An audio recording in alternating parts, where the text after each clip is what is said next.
demonstrated outstanding accomplishments in furthering NASA's mission of exploration and discovery, and is one of only 99 people to earn the honor of being inducted into the U.S. Astronaut Hall of Fame. And it's all happening at the Kennedy Space Center Visitor Complex in just a few short months. And we're lucky enough today to have veteran NASA astronaut James F. Buckley joining us from Houston, Texas, where he currently serves as the Operations and Utilization Manager for Space Station Boeing Defense and Space Group.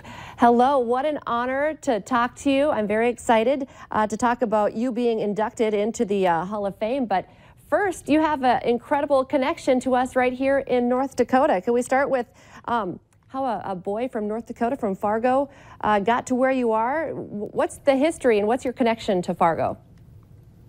Yeah, so I was born in New Rockford, moved to Fargo with my family in the 7th grade. We attended Agassiz Junior High School and then on to Fargo Central, which unfortunately is no longer there. But upon graduation, I went to the U.S. Naval Academy. From there, after graduation, I went into the Marine Corps as an infantry officer and served a tour in Vietnam as that.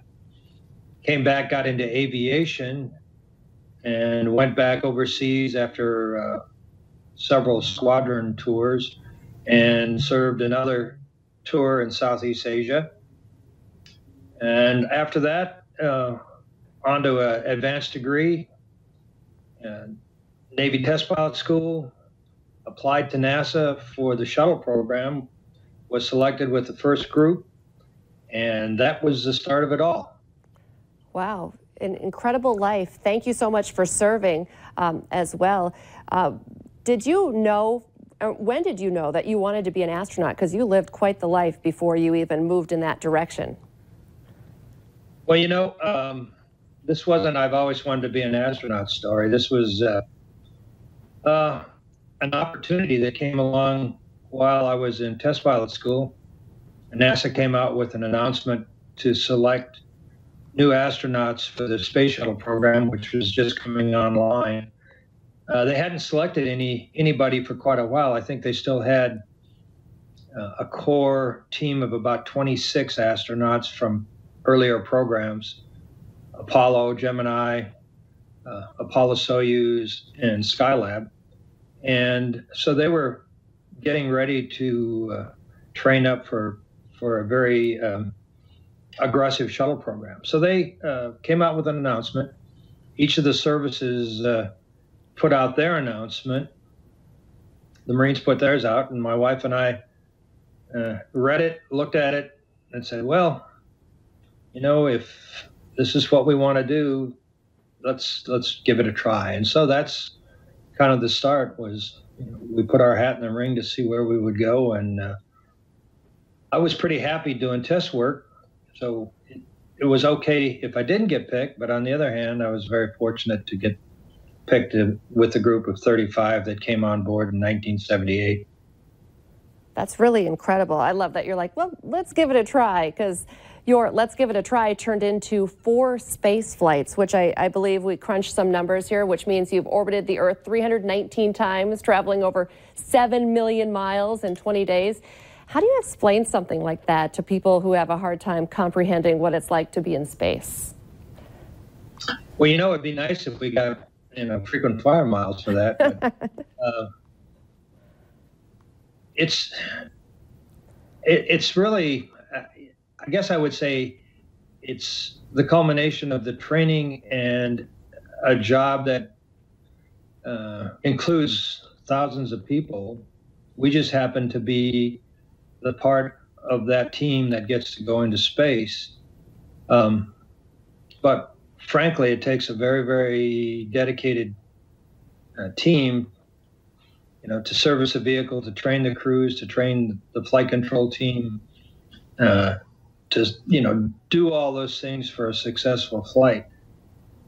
The thing that a crew member, I think, and I'll speak for myself, wants to make sure is that, you know, you're representing that team in probably the most visual part of the flight, And you really want to make sure that you do well, not only for yourself, for the mission, but also everybody else that's worked so hard to pull off the mission.